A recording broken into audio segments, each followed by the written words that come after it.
Hi, good morning అండి. ఎలా ఉన్నారు? ఈరోజు మన స్టైల్లో చికెన్ కర్రీ ఎలా చేయాలో చూసేద్దాం రండి. ముందుగా కడిగిన చికెన్ తీసుకున్నాను. స్పూన్ సాల్టు, 2 స్పూన్ల కారం, 1 స్పూన్ పసుపు, 1 స్పూన్ అల్లం పేస్టు, 1 కప్ పెరుగు వేసుకున్నానండి. వేసి బాగా కలుపుకున్నాను.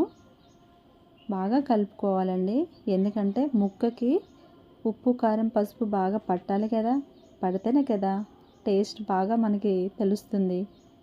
కాబట్టి కలిపిన మిశ్రమాన్ని పక్కన ఒక 5 మినిట్స్ అలానే ఉంచేయండి. చూడండి నేను ఎలా కలుపుతున్నానో. స్టవ్ ఆన్ చేసుకొని కళాయి పెట్టుకొని ఆయిల్ వేసుకొని ఉల్లిపాయ ముక్కలు పచ్చిమిర్చి వేసుకొని ఒక 2 మినిట్స్ అలానే వేయించండి. దాని తర్వాత బగారా సామాన్ వేయండి. అలానే కొంచెం కరివేపాకు కూడా వేసానండి నేను, ఎందుకంటే టేస్ట్ బాగుంటుంది. మీరు కూడా ట్రై చేయండి. ఆనియన్స్ బ్రౌన్ కలర్ వచ్చే వరకు వేయించుకున్నానండి. వేయించుకున్న దాంట్లో చికెన్ వేస్తున్నానండి. చికెన్ అలానే 5 మినిట్స్ సిమ్లోనే ఉంచండి.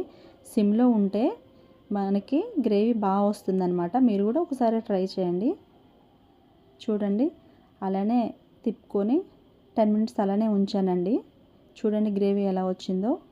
లాస్ట్గా మసాలా పొడి కొత్తిమీర వేసుకొని సర్వ్ చేసుకున్నాను.